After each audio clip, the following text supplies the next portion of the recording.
Well, hello, everyone. It is good to have you with us. We see some familiar names at least, and some new folks as well. If you'd like to turn on your video at this point, you can do so. You don't have to, but I know that Dr. Aist would probably love to see some faces while he's speaking with you all. I will ask that we just keep our audio off, at least for this first portion of the event. We'll open it up for questions as we get to the finish line. So that doesn't mean that you can't speak at all when we get to that point, but it just helps to kind of minimize some of that background noise. So to start off, before I introduce myself and the folks helping us tonight, can I just get a thumbs up that you can hear me and see me and everything's coming through? All right, good. Looking good. So I am Scott Auslan. I am the Associate Director of Theological Admissions at Drew Theological School. I'm also in the PhD program, so I wear a number of different hats here at Drew, but I help to kind of facilitate some of these events that are not just geared towards kind of walking through the application process for those of you that are prospective students. We like to invite our own scholars and faculty from the theological school to come and share from their expertise. Some of you, I think, maybe joined us on Tuesday when Chris Bozel, our associate professor of Christian theology, gave a talk on Christian theology and social change.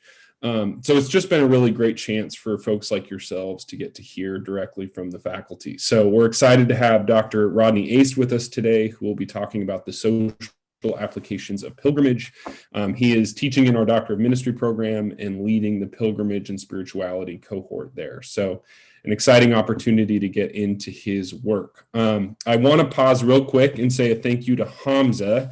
He's in the top left of my screen. I don't know where he is on yours. Hamza will be helping us in the age of Zoom with dropping some links in the chat, making sure that things that are mentioned you then have access to as we go throughout the morning or evening, depending on where you are. I know Rodney is in Italy, so our time zones are covering the map this morning. But so thank you to Hamza for your help. And if you have any questions with tech, or if you're having a hard time hearing or things like that, go ahead and drop it in the chat, and either Hamza or myself will try to troubleshoot as we're going this morning.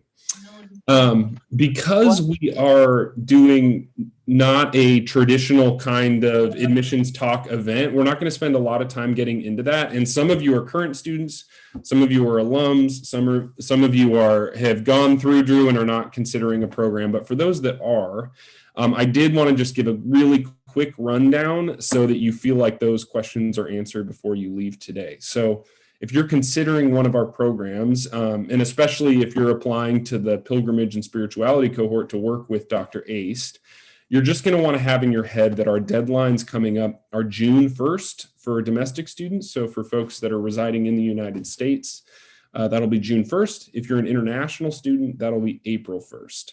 So those are for any programs that start in the summer or the fall. You're going to want to have those dates in the back of your mind. The other thing I want to make sure that you know coming up is that we have our kind of annual event for folks that are prospective students called Virtual Drew Open Doors. This used to be something we did in person, but in the age of COVID, we've moved it similar to this to be an entirely virtual all-day event. You can jump in at any point throughout that day, but it does give you a chance to sit in on classes. You get to choose from a few different classes offered by our faculty. You get to worship with us, join lunch with current faculty and students. It's really probably the best chance you have to really get an experience of a day in the life of a Drew Theo student. So if that is of any interest to you, Hamza is going to put the link to that registration page in the chat, and you won't want to miss joining us for that day. Lastly, my email, I'll have Hamza go ahead and put that there as well. I am just a great person to be in conversation with wherever you are in your discernment, if you're considering theological education in any way. So we have a number of programs at Drew. I'm willing to do a one-on-one kind of Zoom conversation like this, or we can just talk over email. So I want to make myself available for those of you that are at that stage. You may also know my colleague, Reverend Dr. Kevin Miller, who's not with us on the call this morning, but is another person that definitely is available to you if you have questions. So I am very aware that you are not here to listen to me talk anymore. So hopefully that covers the bases of kind of the hard logistical details that some of you may need. And I want to turn it over to our speaker this morning, and then I'll join you again once we get to the question and answer time. So without further ado, Dr. Rodney Aist serves Drew Theological School as the cohort anchor for the Doctor of Ministry in Pilgrimage and Spirituality, and is the instructor for the Trek Cultural Immersion travel courses that we do, assuming responsibilities for Jerusalem, Rome, and Native America. A scholar of historical theology with an emphasis on Jerusalem pilgrimage before the Crusades, Rodney's lived a total of 4 years in Jerusalem as a resident fellow at the Albright Institute of Archaeological Research and as the course director at St. George's College. He's an ordained elder in the United Methodist Church. Rodney has served Christian communities in Arkansas, Scotland, Jerusalem, Italy, and the Navajo Nation. Rodney's publications on Jerusalem pilgrimage texts include The Christian Topography of Early Islamic Jerusalem and From Topography to Text. He's recently published Jerusalem Bound, How to Be a Pilgrim in the Holy Land, and is currently finishing a book on pilgrim spirituality, which is the basis of this morning's talk. He is currently, as I mentioned earlier, residing in Milan, Italy with his wife, Janet. I also just want to mention that, and Hamza will put some of these links in the chat as well, that the Doctor of Ministry in Pilgrimage and Spirituality do have some partnerships with Drew. One of those is St. George's College in Jerusalem that I just mentioned a couple seconds ago, but the other is the International Coalition of Sites of Conscience. That's a really fascinating network of sites, and maybe Dr. Aist can speak to that during the question and answer time. But I would encourage you to explore both of those links and look at the partnerships that we have with our pilgrimage program. So Dr. Aist, we're really grateful to have you with us for taking this time, even though it's at a very different time of day for you over there. And why don't we turn it over to you?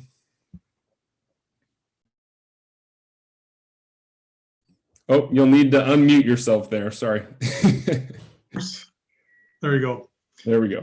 Thank you, Scott and Hamza, and the Graduate Admissions and Drew Theological School for letting me speak. And again, greetings from Milan, Italy. I know one other person's on this media call from Italy, but greetings. And let me begin with a pilgrim quote from Richard R. Niebuhr, who describes pilgrims as, quote, persons in motion through territories not their own, seeking something we might call completion, a goal to which only the Spirit's compass points the way. It's a strong quote, and I think we'll have that in the chat in a second. But the background to this presentation is the definition of pilgrimage, or how we conceptualize the pilgrim life. And for years, my own observation has been that pilgrimage is exceptionally broad, and consequently it is very difficult to define, which is a point that's often echoed by scholars and pilgrim writers. However, if you hold the view, as I do, that pilgrimage has untapped potential for Christian formation, then we at least need a working definitional framework, or the transformational qualities of pilgrimage simply happen when and wherever they occur. So in the last couple of years, I've been working on my own definitional framework for the pilgrim life, which is the subject of the book that I'm presently finishing, entitled Pilgrim Spirituality, which is for laity and clergy in terms of understanding and thinking through and practicing pilgrimage.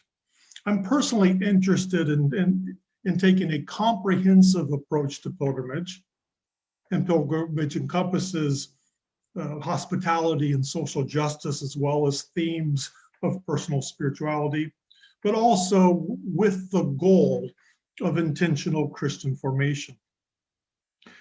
We have tended to conceptualize pilgrimage in terms of physical journeys and their metaphorical applications. While themes of the stranger, the foreigner, and the other are well recognized, they remain secondary in our thinking, eclipsed by the template of a journey to a holy place. Giving definitional stature to the other, on the other hand, complements and transcends that metaphorical physical approach while establishing a more direct way of framing its social applications. Well, I employ a number of definitions in my work, and I talk about the different ways that definitions are used, their different functions. My comprehensive definition of pilgrimage is, quote, the experience of God, self, and the other through time, place, journey, and people, and the thoughts, images, and reflections thereof. Well, pilgrimage is the experience of that, then the ultimate objective, I would say, is the actual union of God, self, and the other. My approach to pilgrim spirituality is not about replicating complete expressions of pilgrimage.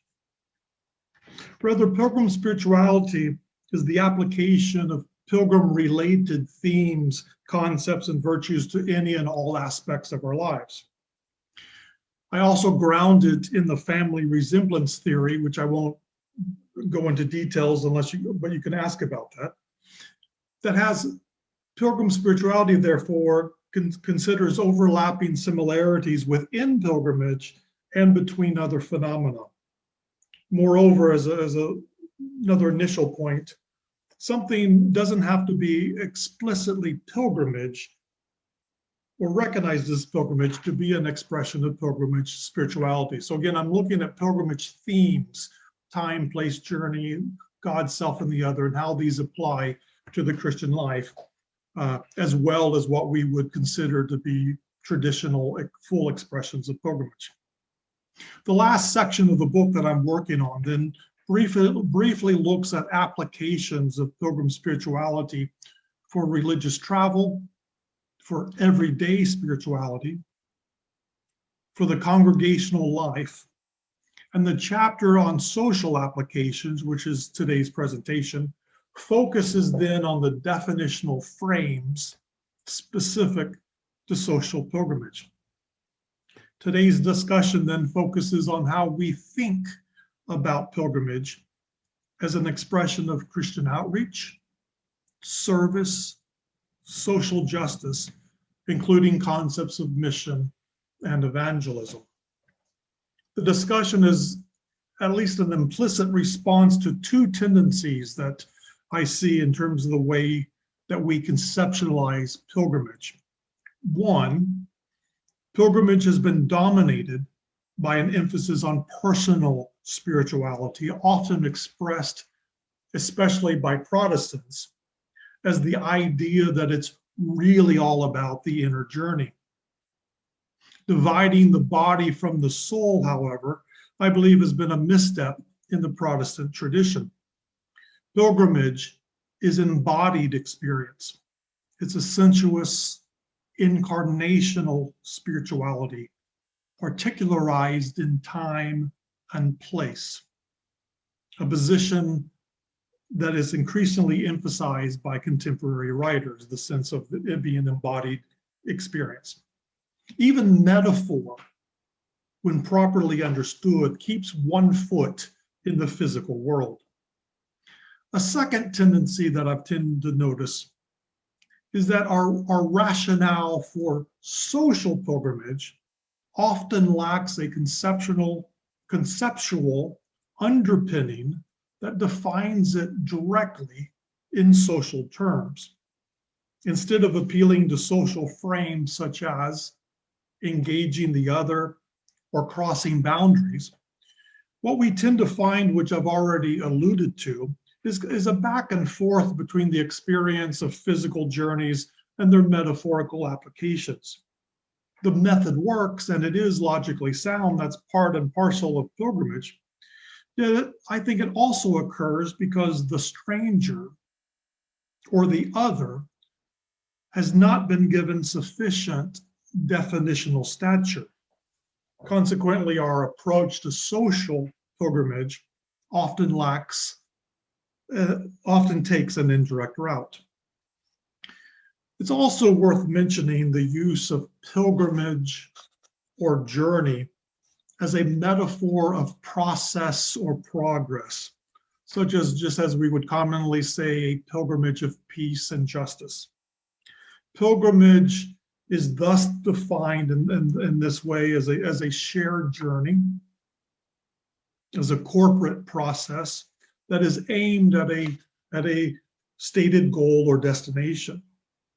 These appeals and this common use of the process metaphor of pilgrimage, they are apt, they are appropriate, and they should be employed, yet there's still stronger ways to speak of the social reach of pilgrimage.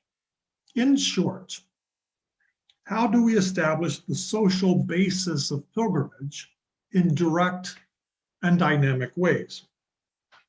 Today's topic has been chosen in light of its relevancy to the Drew's D-Min program in pilgrimage and spirituality.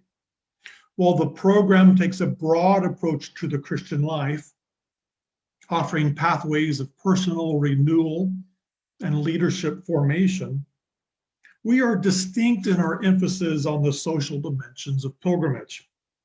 Our program includes courses on place and memory and the theology of struggle. And moreover, we are an academic affiliate of the International Coalition of Sites of Conscience, making Drew the first and only theological school to partner with the coalition. Finally, my presentation mentions a certain Sister Giovanna of Assisi, whom I met on an around-the-world pilgrimage that I took as a young pastor 25 years ago. Our discussions of pilgrimage during a 2-day visit to Assisi, as you'll see, have been formative to my understanding of its social applications. So I asked Sister Giovanna in our talk about pilgrimage in general if she had ever been to Medjugorje, a small village in Bosnia-Herzegovina, where since 1981, 6 young people have seen daily visions of the Madonna. Sister Giovanna replied, "We went through Medjugorje and spent a night outside the church sleeping on the ground. We were actually on our way to Sarajevo, 2,700 of us on a peace march during the war. We walked carrying our rucksacks and flags with rainbows on them. For 10 straight nights, we slept under the stars. Many of us were over 70 years old. We were eventually rerouted away from Sarajevo because of the heavy fighting. Still, our destination city was in the middle of the war. As we entered that city, all of us were walking in single file, carrying our rainbow flags. We could see soldiers and snipers in the streets and on rooftops. The day was very hot, and we were all very tired. All of a sudden, a thunderstorm came up, soaking every one of us. And then the rain stopped.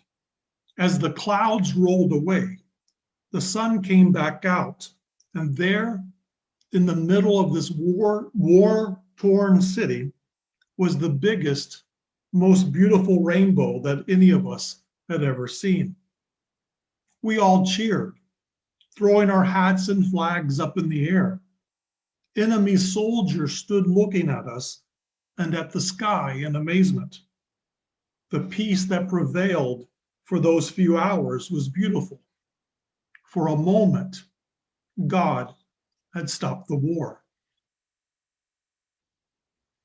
From protest marches to the writings of social reformers, pilgrimage has fundamental associations with peace, justice, and reconciliation.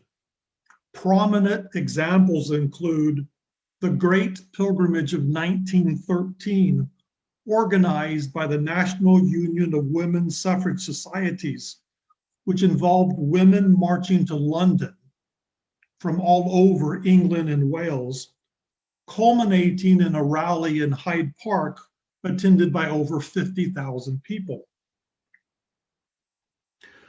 Addressing desegregation and voting rights in the United States, the Civil Rights Movement held the prayer pilgrimage for freedom in Washington, D.C. on May 17, 1957.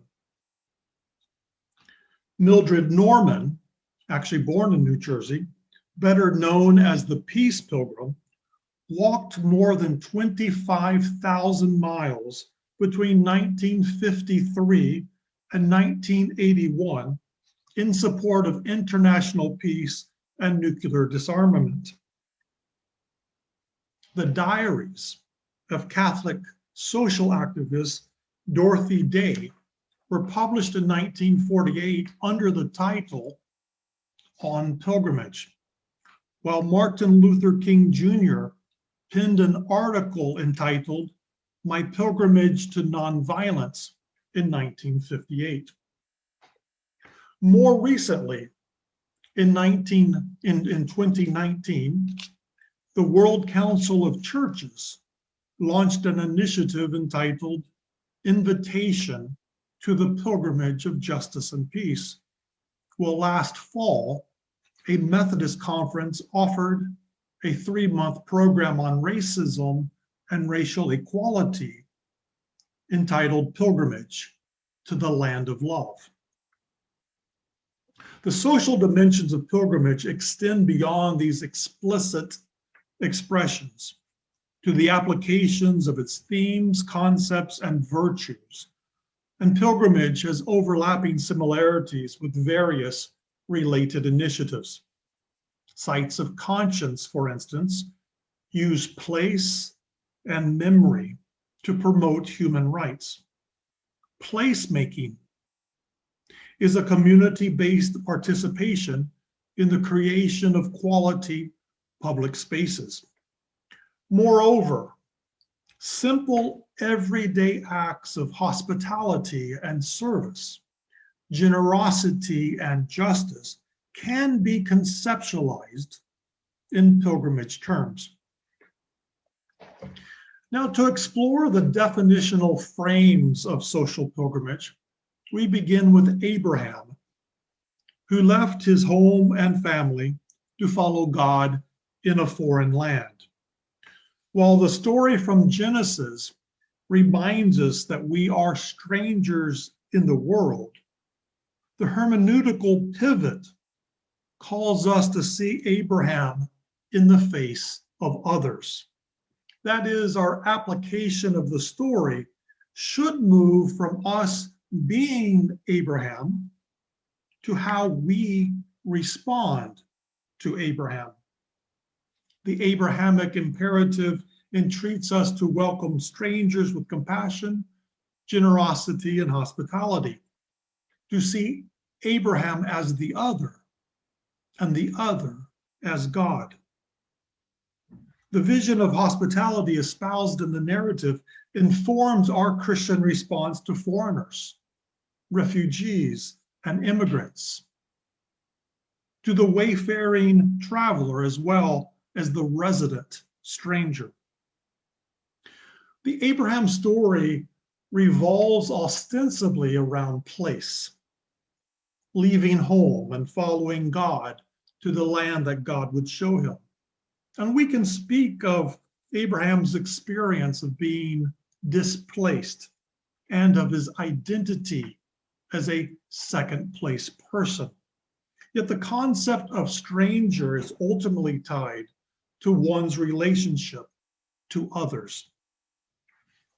Citing the example of Abraham, early Irish and Anglo-Saxon Christians left home to become pilgrims for life. Some moved permanently to Rome. Others went as monks and missionaries to Germany. And still others went famously out to sea, searching for a desert in the ocean. Not all expressions were viewed equally. The 7th century text, The Life of St. Columbanus, states that the superior way was neither living on cliffs nor going out to sea. Rather, it was living among foreign nations, even if one retained the lifestyle of a hermit. The text states that after Columbanus, quote, had lived many years in the cloister in Ireland, he longed to go into strange lands in obedience to the command which the Lord gave Abraham. Now, what is meant by strange lands in this text? Well, it is clarified in a conversation that Columbanus had with a devout holy woman who was living in the Irish countryside.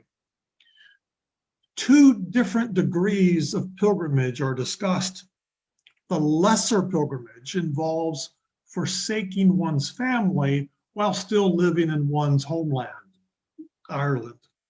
The greater form of pilgrimage required a journey across the sea to live among strangers in a foreign inhabited land. So there's a difference here. Instead of just going off to sea by yourself, the idea that you go into a land that's inhabited by other people. In the words of the holy woman in this text, she says, 12 years have passed by since I have been far from my home and have sought this place of pilgrimage there in Ireland. And if my weakness had not prevented me, I would have crossed the sea and chosen a better place among strangers as my home. So the text underscores 2 points. First of all, Abraham's calling as a stranger was interpreted in terms of one's relationship with other people rather than merely in terms of one's geographical location. Secondly, while the degree to which the Irish were missionaries is debatable, they valued expressions of pilgrimage as living among foreign nations over domestic forms of the Christian life.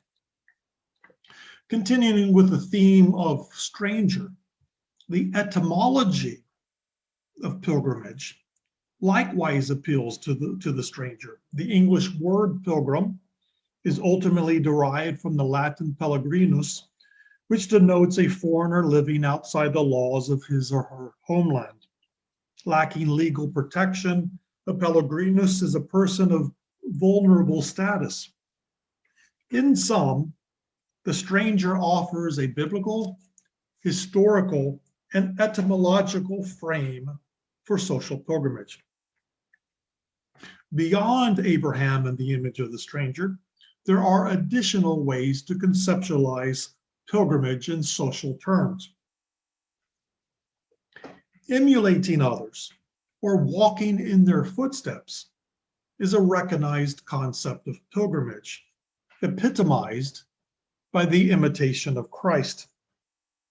As followers of Christ, pilgrims embody Jesus' words and deeds, engaging the religious and ethnic other, welcoming prostitutes and tax collectors, and espousing the values of the kingdom of God.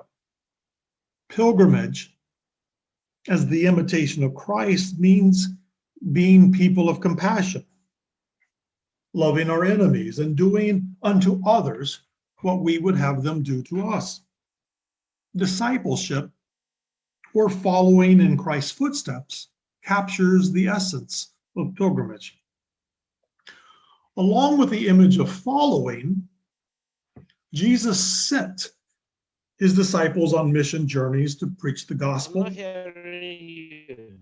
proclaiming the kingdom of God was at hand.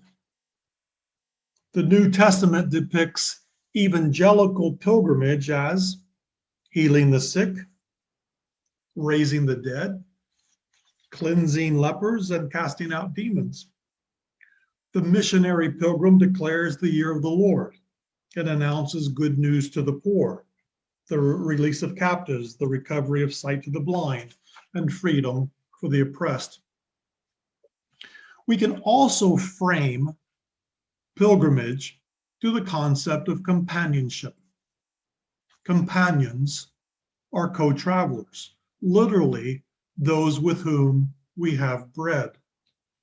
To be a pilgrim is to walk alongside another, to manifest God's presence, to participate in the grace of accompaniment. Pilgrims find ways to be present with others, to be in solidarity with the needs, dreams, and aspirations of fellow travelers. Recognizing that we're on a common journey, pilgrim spirituality challenges us to discover similarities and shared purpose with those who are ostensibly different from us. Seeing the distant other as a pilgrim companion, pilgrims act in ways that promote economic justice, human rights, and the dignity of others. Now, one of my favorite concepts, which Sister Giovanna introduced me to, is the concept of pilgrimage simply as the street. She told me, for many years I worked with the mentally ill. I also gave hospitality to traveling pilgrims. Then I asked God to allow me to be a pilgrim. I've been a pilgrim ever since. I used to go on pilgrimage throughout Italy, hitchhiking without any money. Now, hitchhiking is illegal, so I carry enough money with me for a bus ticket. There are a lot of poor people in Italy, a lot of refugees, people living on the streets. By being a pilgrim, my heart learns to hear the cries of those who have no choice but to be pilgrims. Sister Giovanna is referring to two types of pilgrims, those suffering in the streets and the servants of the road who hear the cries and respond with compassion. Pilgrimage is not always an intentional, let alone a privileged journey. Pilgrimage as the street frames the human condition in pilgrimage terms. Streets are the highways and byways of life. It's alleyways and underpasses, street corners and curbsides, bus stops and way stations. Pilgrimage as the street refers to the homeless, the poor and impoverished, the vulnerable and displaced, the abused, addicted, and mentally ill. It speaks to those working the streets, whether for profit or for survival, as well as those looking for homes, including migrants and refugees. Earlier in the book that I'm writing, I discussed Sister Giovanna's description of the three great moments of life, which she refers to as hermitage, pilgrimage, and community. In that description, she defines the pilgrim as one who goes out into the streets, learning about the world, hearing the cries of others, and helping those in need. Pilgrimage is a call to accompany the human condition, which takes us to less than sacred locations in search of the least of these, in whom we recognize the face of Christ. Finally, it's worth restating that the life as journey metaphor encompasses all of life experience. As a comprehensive expression of the Christian life, pilgrimage consists of the imperative to love and serve the world no less than attending to the interior journey. So let me recap then these definitional frames for social pilgrimage. So along with the metaphors of process and progress and similar images of a shared journey to a common goal, the social dimension of pilgrimage can be established through the Abrahamic narrative with its emphasis on the stranger, through medieval interpretations of pilgrimage as living among a foreign people, through associations of the pilgrim life with the virtue of hospitality, through the Latin word pilgrim, pellegrinus, which refers to the vulnerability of foreigners, through the concept of pilgrimage as the imitation of Christ, through biblical concepts of mission and evangelism, through the concept of pilgrimage as the street, through the concept of companionship or walking alongside others, through overlapping similarities with forms of physical walking, namely the march or the social protest, through the dimensions of time, place, and memory, such as sites of conscience, and various forms of memorialization, through historical and contemporary precedents that associate pilgrimage with peace and reconciliation, justice, and social change, and very simply, sometimes through quotable quotes, such as Niebuhr's pilgrim who passes through territories not their own, or Sister Giovanna's statement that by being a pilgrim, my heart learns to hear the cries of those who have no choice but to be pilgrims. And finally, as we've said, through the life as journey metaphor, which encompasses all areas of life, this of course includes our social relations, social justice, peace and reconciliation. In short, what I'm saying is that the applications of social pilgrimage are enhanced when we employ more focused frames, such as engaging the other, crossing boundaries, or tearing down barriers, or like the imitation of Christ or pilgrimage as the street. Moving forward, therefore, the social dimensions of pilgrimage can be strengthened in the following ways. First of all, we need to give definitional status to the stranger or the other, which has been recognized, of course, but relegated in our primary conceptualization of pilgrimage. The strand of pilgrimage that focuses on the stranger and again includes concepts of hospitality, engaging the other, crossing boundaries, and tearing down borders, transcends this physical metaphorical discourse that commonly characterizes our approach to pilgrimage. Secondly, we must be aware that appealing to pilgrimage as an inward journey undermines real-world applications. The spiritualization of the pilgrim life has been a principal obstacle in realizing the social transformation that pilgrimage offers. The assertion that pilgrimage is really about the inner journey is at best a half-truth. At worst, it distorts the Christian life.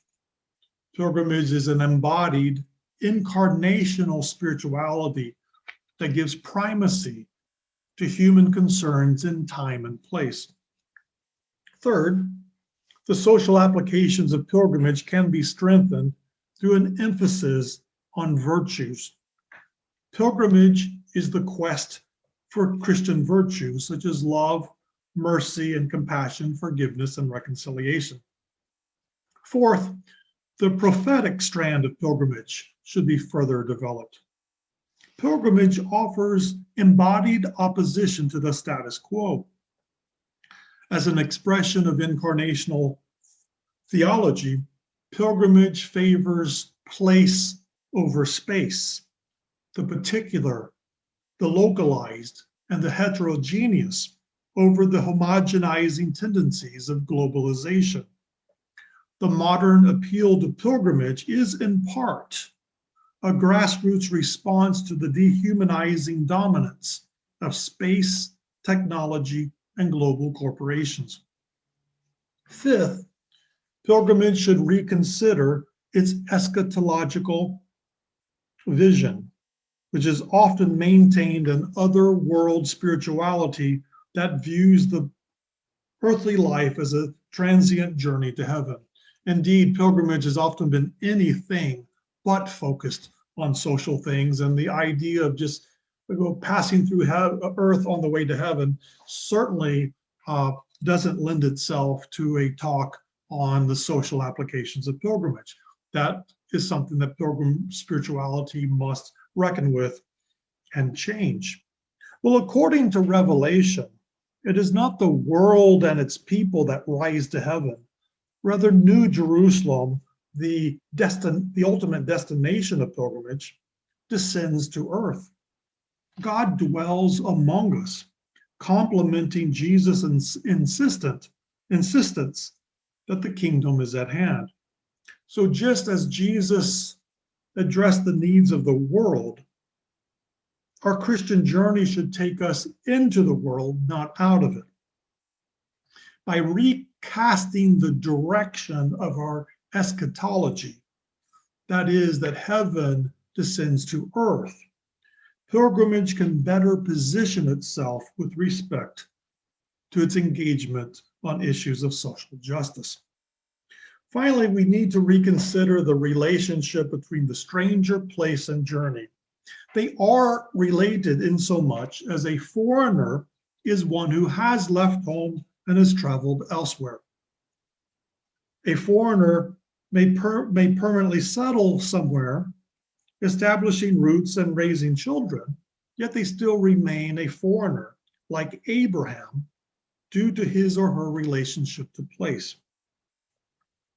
However, the consequence of associating strangers with their place of origin is the implication that they don't belong where they are.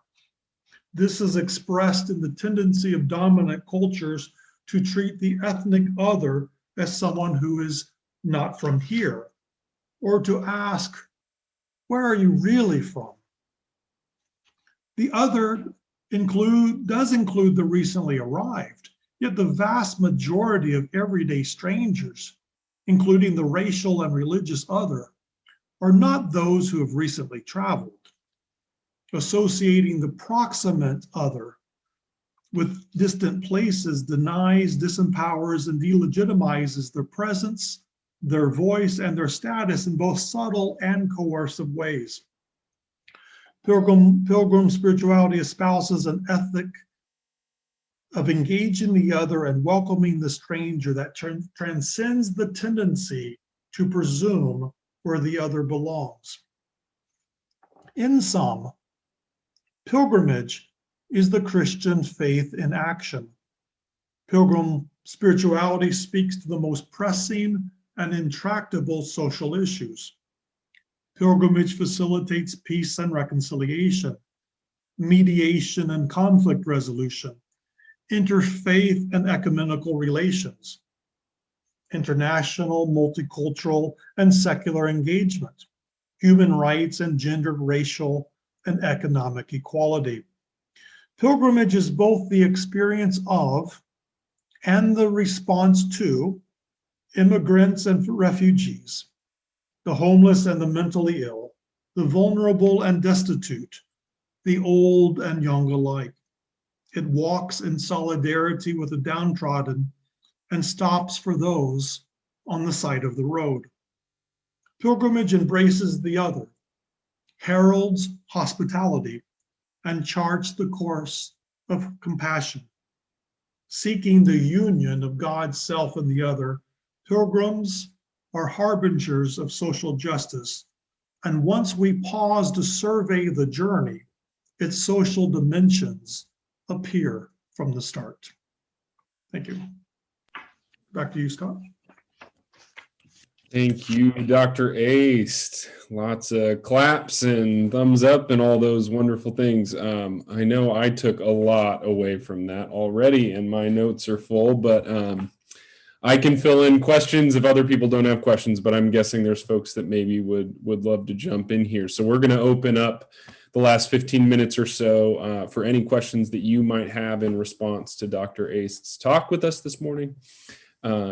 And then we'll go from there. So does anyone have a question? You are welcome to put it in the chat, but also this would be the time where you could just unmute yourself, and I'm sure he would love to hear your voice.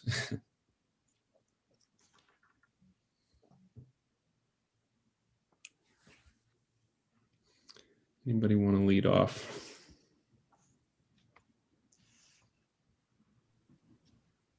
Stephanos, yeah, go for it. So it's wonderful presentation, first of all, and it's totally encompassing of the whole Christian perspective of what we're supposed to be doing entirely. So for me, what I realize is, when I was listening to you, I'm also reflecting on my past and kind of being bounced in different places and different territories, and how sometimes the projection is negative, that I'm not stagnant and, consistent in a certain place, and, you haven't found your spirituality, or, you're not focused. But I want to thank you for your presentation, because it actually expresses that, it was more that there is purpose in all of it. And it's God's purpose of the whole pilgrimage expression or presentation you just presented. But it's a more life-giving perspective than sometimes the perspective that's, projected onto you for, being all over the place, or almost being a stranger, or, or just not staying consistent. So I just want to thank you for that, because I really enjoyed that presentation. Well, thank you very much. And if I may comment on that, I just think there's so much spirituality and application that just comes out of the Abraham story, which I referred to, and I would just go back over and over. And then I think that applies to both kind of the pilgrimage, the traditional pilgrimage experience to the Holy Land and back. And I would tell people on these type of experiences, okay, put yourself in the situation of Abraham, that while you're outside of your country, that you have the call to try to experience God in a foreign land. And yet the Abraham story is far more speaks far more to people's overall life narrative of those who no longer live in the place they were born, or are separated from family, or have the sense of being. So these type of words to me are very much pilgrimage words, but I think you sense the sense of God's calling, the sense of being displaced. The idea of being a second place person, to me, just has so many connotations. But we can draw good ones out of them. And there are pilgrimage writers who talk about God having a preference for the nomad. God having a preference, but however we interpret that, it's certainly not wrong. That certainly God blesses that sense of the journey, and our theological or personal task then is, how do we experience God when we are in any way, shape, or form displaced or away from home? Thank you. Does anyone else have a question they want to get in there? I'm also trying to check the chat to make sure I stay up to date, but looks like we're good.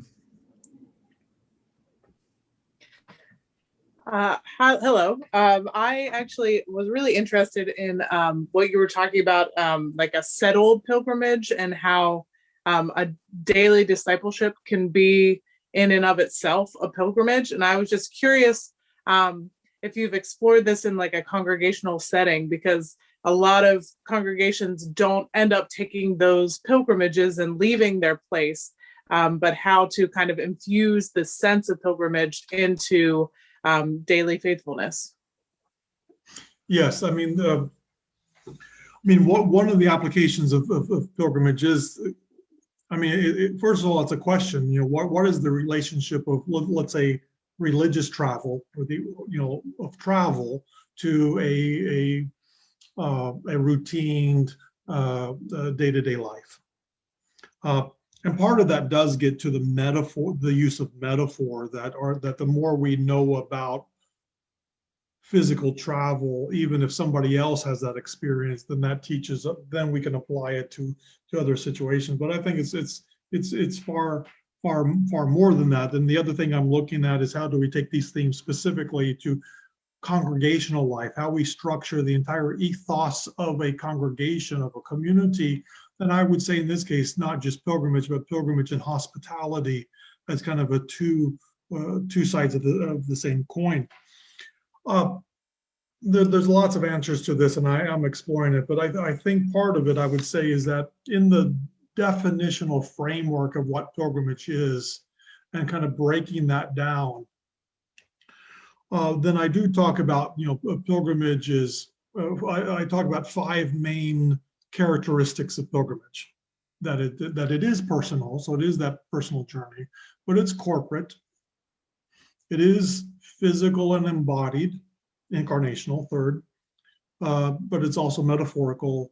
And fifth, it's tensional. There's lots of paradoxes and tensions all through that. So I think ideally, once we break pilgrimage down in terms of its themes, in terms of its values, in terms of its virtues, then it does have a sense of that we can accept it as an intentional spirituality even in our day-to-day lives. The one thing missing from our day-to-day life is, let's say, the theory, which among other things comes in Joseph Campbell's The Hero's Journey, which has also been written up as the writer's journey, of the sense of a journey into a special world and back. And yet, if we also think of concepts of liminality, crossing a threshold or a boundary and kind of being someplace where we don't quite know what's on the other side, that's an application that's related to pilgrimage that's now, most of you probably know better than me, is very hot in the church in terms of, and also speaks to life in pandemic. So I'm not giving you so much a lot of specific answers, but what I'm saying is there's a wealth of applications of how pilgrimage does relate. But what I'm trying to do, again, is saying we don't have to think about complete expressions of pilgrimage. We can think about, so we might think of a pilgrim-themed spirituality. And once we break those down, and again, the one reason why I don't always think about the template of going to a sacred place is because of the story of Abraham and all that does in terms of engaging the other. So I welcome for you to be in conversation with me about your question. I've got more to say, but yes, how it relates to everyday spirituality and how it relates to congregational life is the third piece, or the second and third piece, other than the social applications, in terms of taking pilgrimage outside of traditional understandings of it being religious travel. I know we have a question from James in the chat, and he was saying it's less of a question, more of a comment, but it would be helpful to maybe get your response to it, Dr. Aist. But he was saying that the metaphor or thought that the New Jerusalem comes to earth, not us drawn up to heaven, is impactful. The pilgrim, in a sense, is then journeying through life in a foreign land away from our heavenly home, seeking and incorporating Christian virtues in order to help bring about the New Jerusalem. This is powerful for him. Just kind of your thoughts on that idea that you talked about. Well, I said a while ago that pilgrimage is tensional. So there's always going to be maybe one image that doesn't quite line up. So we clearly have this image of pilgrimage of being a journey to God. And it's very easy to think of that in terms of heaven, of up there, whatever. But actually, I think it's just a point that I've actually just have recently read, and I can't even think right off which book, but it's influenced me too in terms of again, what I'm trying to do here, because we could take an inventory of all the things that we should do in terms of social pilgrimage or just our Christian life. I'm trying to think, how do we think about it? And how do we critique pilgrimage? So a lot of the things I've been saying about pilgrim spirituality is what I want it to be, or what I'm conceptualizing it as. But the idea that it's the interior journey needs to be critiqued, and that we we re-embrace the embodied part of it. And the eschatology of pilgrimage, which it shows up in biblical texts in terms of passing through the world and that sense of the transient, does have negative applications in terms of the ways we would value the other, value the planet. I mean, one thing that would be in the small chapter, which again, I've not developed much, but relates to the point too, it's just about, creation, eco spirituality, and how we take care of the world of the, so pilgrim spirituality, I think, would deal a lot with these issues of being stewards of the world, as well as the sense of being transient. So I just concur that I think that's a strong point of changing the direction of our eschatology, and but it does then support other parts of pilgrimage in terms of the incarnational aspect, the embodied part, and the idea of the difference between place and space, which again, place is is space with meaning, space with a history. But there's a lot of these overlap, a lot of these theological concepts which I do think have similarities, even Eucharistic theology, incarnational theology, embodied understandings of pilgrimage that put an emphasis on time and place and the particularness of our experience. That's great. And I think specifically the way in which spiritual formation in general, but probably pilgrimage, can sometimes be put at odds with things like embodiment, with a commitment to the earth and the planet. For those that know Drew well, you're aware that ecological theology and ecology and religion is core to our identity here. It's at the top of that list of kind of what makes us us. Dr. Kearns, who's on the call, is a big reason for that, as well as Dr. Keller and a lot of other people. But so anyways, I just love how you're kind of troubling that general, get away from Dr. Kearns. Love how you're troubling kind of that general way in which spiritual formation and spiritual practice sometimes gets put at odds with things like ecological thinking. There's a couple more questions in the chat that, if folks are okay, I might just read them, if that's good. We'll start with the one from Jesse Mann, and then our good buddy Takasango. But Dr. Mann's question, and I'll make sure I pronounce all this right, but he said that you mentioned Sister Giovanni's tripartite schema, hermitage, pilgrimage, community. Does he have that right? He wanted to confirm. He said, does she call these moments, or does she use some other word to name the steps in the schema? And does she in any way relate this to the traditional mystical schema of purgatio, illuminatio, and unio? Those are the three terms that she used in the conversation, which is hermitage, pilgrimage, and community. She was telling me that she got it from someone else, and I was asking her about Carlo Carletto at the time, but I've yet to, or even St. Francis, I've yet to figure out, trace where she's coming from in what she told me. I've yet to do that, but she did use the word moments, and this has really struck me, and if nothing else, it's really made me rethink more recently the whole understanding of community. So this is one way where, instead of thinking of pilgrimage as encompassing everything, we can think of it as being in balance with other parts of our Christian faith. So she would say hermitage is simply our time alone with God. And obviously that could be 5 minutes, or it could be a longer hermitage experience.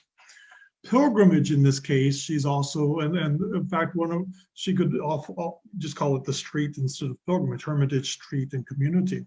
In this sense, it's just her whole image of street. Pilgrimage is our way out in the world. Pilgrimage is our time out in the world. And then community becomes an intentional coming together for us to be in dialogue with one another about our experience of the hermitage and our experience of the street. And I think that becomes very profound for the understanding of what community is. And certainly in my theological training, and I think this is still good and right, we gather as Christians, we're shaped by worship, And that worship transforms us as the people of Christ out into the world. And there's always this community going outwards. But I think she changes it, and obviously it's an ongoing cycle. That community is the gathering back for us to share intentional stories and experiences with one another about what was our experience with God when we were out of community, and what was our experience with the other, with the street as well. Yeah, thanks. Yep.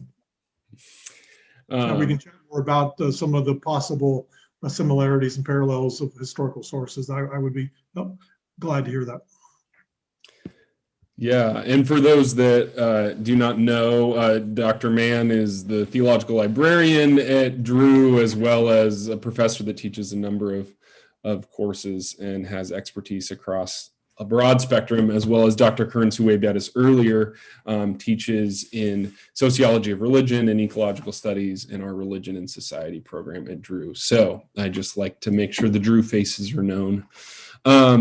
I think maybe one of our last questions that I think is just a great, really simple kind of centering question for us from our buddy Takasango, who we know well and love, who's on the call this morning. And maybe you could even answer this personally, Dr. Aist, but he just said, how does pilgrimage strengthen faith? And I'm wondering for you, how pilgrimage has just been a strengthening force in your own faith.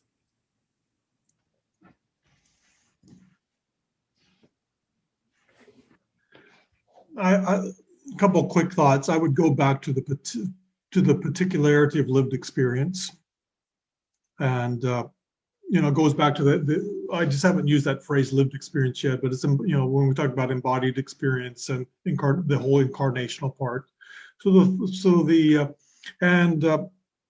I could throw out another concept here, which comes slightly related, from the Scottish Jesuit writer named Gerard Hughes, which talks about God is in the facts, F-A-C-T-S.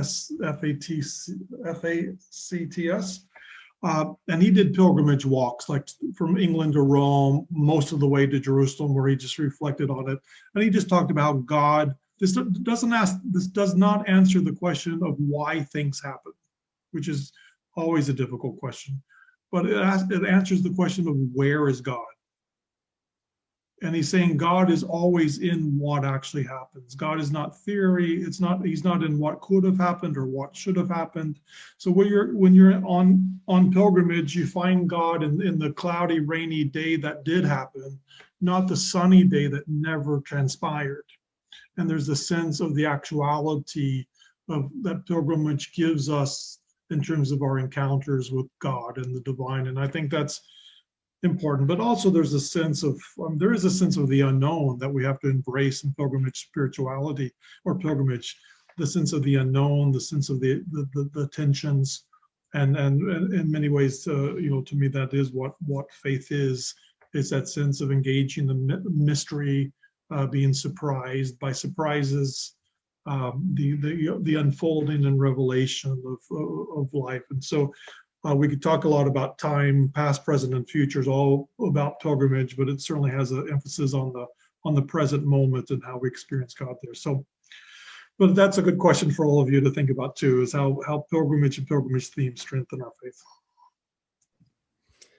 Well, and I would guess that if you end up being one of those folks that applies to the doctor of ministry cohort, you'll get to think about that question a lot in terms of your own personal life and also your ministry context. So we are coming toward the end of our time here. We want to honor the kind of hour plus that we block out for this. We know you have other things going for your weekend. I might, if I can take kind of facilitator privilege here. I mean, I learned a lot from this talk. I don't know a lot about pilgrimage, so this has been just really helpful for me. For those of us that were also here on Tuesday or Wednesday, I think it was, with Dr. Bozel, when he gave a talk about theology and social change and focused us in on the liberation theology traditions. I'm just interested in some of the connections I hear, and specifically this phrase you used, kind of giving definitional status to the stranger.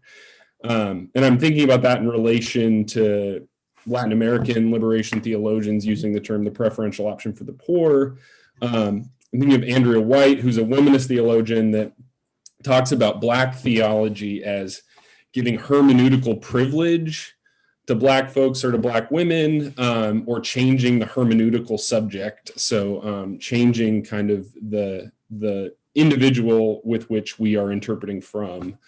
And all of those, and then you use this phrase, the having preference for the nomad, but all of these things are also a critique of dominant culture, right? They're basically saying that for womanist theology's perspective, it is white men who have defined the dominant interpretations for a long time. So you spoke to some of these really meaningfully throughout, but I'm just wondering, kind of within that context of thinking with liberation theology, is there a way that definitional status to the stranger is also a critique of some dominant ways in which we've tended to think about pilgrimage, about spiritual formation, about maybe it's connected to that piece of the kind of overly internalized nature of pilgrimage.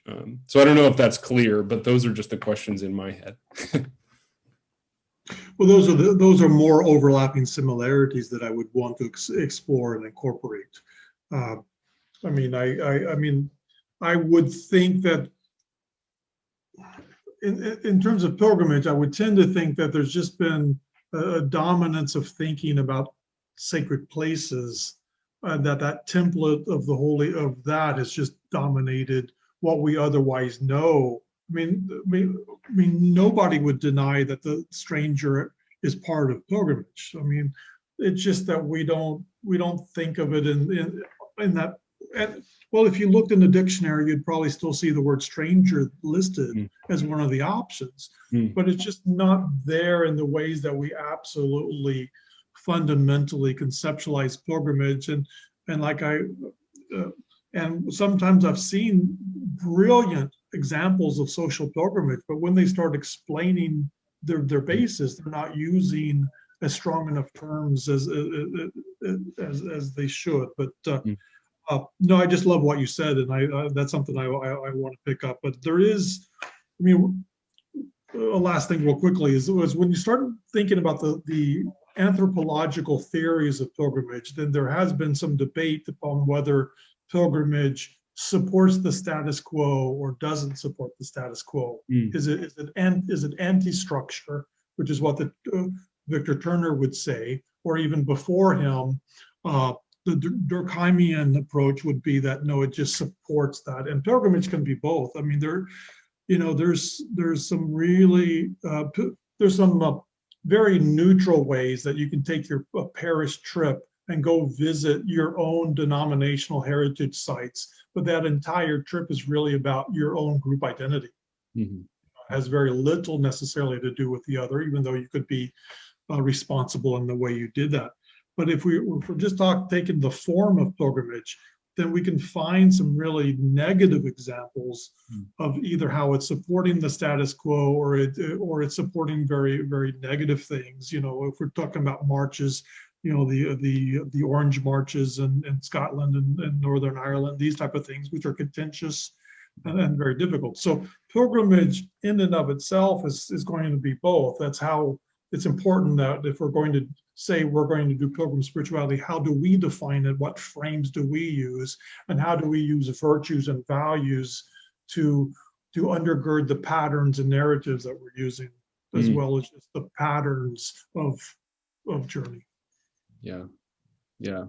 No, thank you. That's a super helpful response in that sense of what is the role of pilgrimage in relation to the status quo. I mean, I think that's a question we ask of Christianity in general, of church in general, of religion in general, but within this particular topic, it's raising it in a way I had not thought before. I'm seeing a couple folks. I see Edison has a hand up. I don't know if that's a question or if you're just saying great. And then I don't know if Dr. Mann was looking energized. I didn't know if he had a thought or not. Yeah, it's not actually a question. It's more of a comment. Yeah, I want to say thank you to Dr. Aist for such a sober and great presentation. I have experience and some level of pilgrimage in Korea when I was serving as a missionary at Buddha School. We did receive a numbers of and group of people, individuals, and some churches and different religious group participated in those series of pilgrimage, but I didn't really have the understanding, and the presentation really gave me a full understanding of what pilgrimage is. And when you said about it's personal and physical, I really agree with you, because I went on the field, we had a walk, we had a spiritual encounter, and the presentation really enlightened and really gave me full understanding of what pilgrimage is all about. So thank you so much for such a solid presentation. Okay. Thank you, Addison. Thank you. Yeah, go for it, Jesse. Yeah, it's true. I was truly energized by that last comment. I think Dr. Aist is really onto a key point in noting that ambivalence of pilgrimage, that it can support and also subvert existing structures. And so, Rodney, you and I have to talk about how that applies to mysticism, which can do those same things. It's both supportive, but also undermining. So that's for another day, but it's a key point. Thank you so much. That was really a brilliant presentation. Thank you. Gregory, it looks like maybe you have your hand up. Do you have a question? If you don't mind me extending the conversation. Totally fine. So thank you so much for the time. Having led church groups on pilgrimage to the Holy Land, and I know, Dr. Aist, that you have spent time, lived in the Holy Land. I'm just wondering, following up on this last comment about the impact of these trips, and I think part of the DMIN program that you run includes a trip to the Holy Land. Maybe just something about that thing of subversion. Taking church groups to the Holy Land, it seems gives us opportunities to talk about the narrative and our place in it, but also our role in helping perhaps subvert some of the models that have been used in such destructive ways. And even as we come back, having those pilgrims continue to talk about that story in the context for those who aren't able to make that journey themselves. And anything that you might want to say along those lines, I would be appreciative. Thank you for the time today. Yeah, specific to Jerusalem, then I would have a lot of answers to your question in the book that I just published called Jerusalem Bound, which is really all about how we kind of understand and make the best use of a group pilgrimage to the Holy Land. It does use, there are a couple of chapters on how do we understand the holy sites and stuff like that. But I think two things that come to mind real quickly is one, I think pilgrimage anywhere to any place in the country has to have a local contextual element to it, or it should, you know. And even though we want to encounter the other, and we should as a value, it also makes sense that wherever we go, if we're a Christian group, that we're also engaging with local Christians at that place that we're going to. In any case, the local people. So there should be an element to that. And the second part, certainly with Holy Land, and it's kind of it's the other side of that, is people can go to the Holy Land, and it's very much me and my Jesus type of experience. And so when you're talking about how do we do better models of pilgrimage, then I do think it's not just taking a definition, but an entire framework that includes values and understandings of what pilgrimage is as an expression of the Christian life, and talking, teaching, and embodying that. In case of Jerusalem and the Holy Land, because you do need to sense what's on the ground, then there are issues that need and should and can properly be dealt with, not only in terms of local culture, not only in terms of the whole ecumenical nature of Christianity, which is Jerusalem's obviously the place to go for that, but quite directly social justice human rights issues in terms of the Palestinian-Israeli conflict. And something like Jerusalem, very specifically, it's almost impossible to do a trip to the Holy Land without getting caught up in either one or the other of the two major narratives. It's very hard to be neutral. It is possible to be able to present multiple narratives, but I would also say things are not equal there in terms of human rights and social justice, and plus giving preference to Palestinian Christians from a Christian point of view. But you know, there are ways that when people see things on the ground, not 100%, but people are transformed and changed and come up with their own thinking and their own opinions when they see certain things like militarized societies and walls and barbed wire and checkpoints like that. So, yeah. Great. Well, thank you so much to everyone. I'm hoping I didn't leave any questions in the chat. There is a question about the recording. So we did record this. We generally, when we do these kinds of events, we record them. I have someone in my office who does some editing of that video, and then we'll send it out. So I'll make sure that those who attended this morning, that you'll get an email when we have that done. But I'll also say, the easiest way to keep track of these is if you are on social media, at least Twitter, Facebook, or Instagram, and you're not yet following us, I would go ahead and do that. Our handle is @DrewTheological on all of those platforms. And normally when one of these videos is finished and edited, we make sure to post it there. So we have a couple of our past events that should be up in the next week, and then this one hopefully just after that. So make sure if you're on there and you're not following us yet, go ahead and do so. That'll also be a good place to hear about any other events that we're doing similar to this. But other than that, we want to thank you all for attending. I think give another hand to Dr. Aist for a wonderful conversation. Thank you. I hope that you all are able to stay safe and healthy where you are.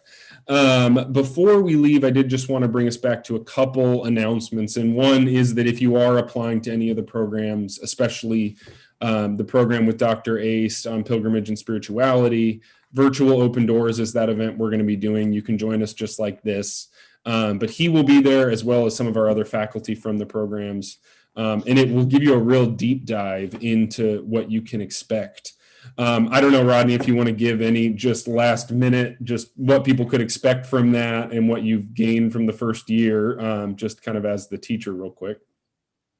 Well, the whole cohort and program, I think, is really shaping up where we've got through that. The first cohort is just, you know, the 3/4 of their first year. So now we're getting ready to do the second one, but I should say I'm also excited about the spirituality piece. So I'm coming at it very much from the pilgrimage side, even though I think what we're doing with pilgrimage would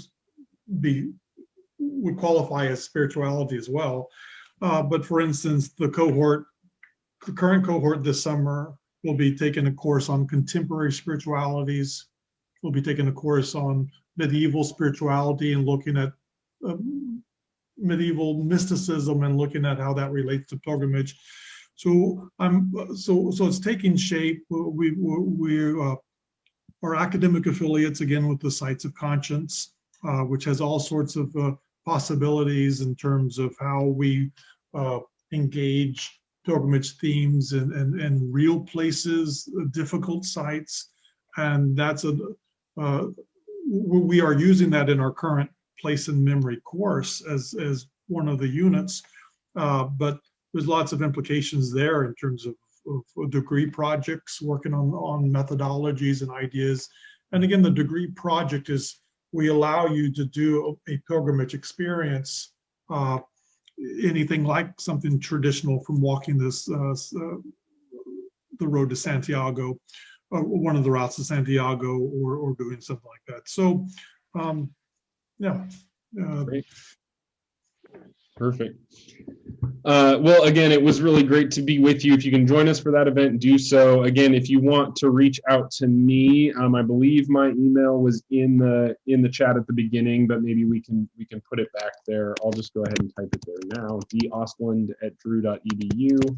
And I am Scott If you have any questions about Drew, about programs, about upcoming events, I'm a great person to be in conversation with. But thanks for spending your time with us this morning or evening, wherever it is. And again, be well.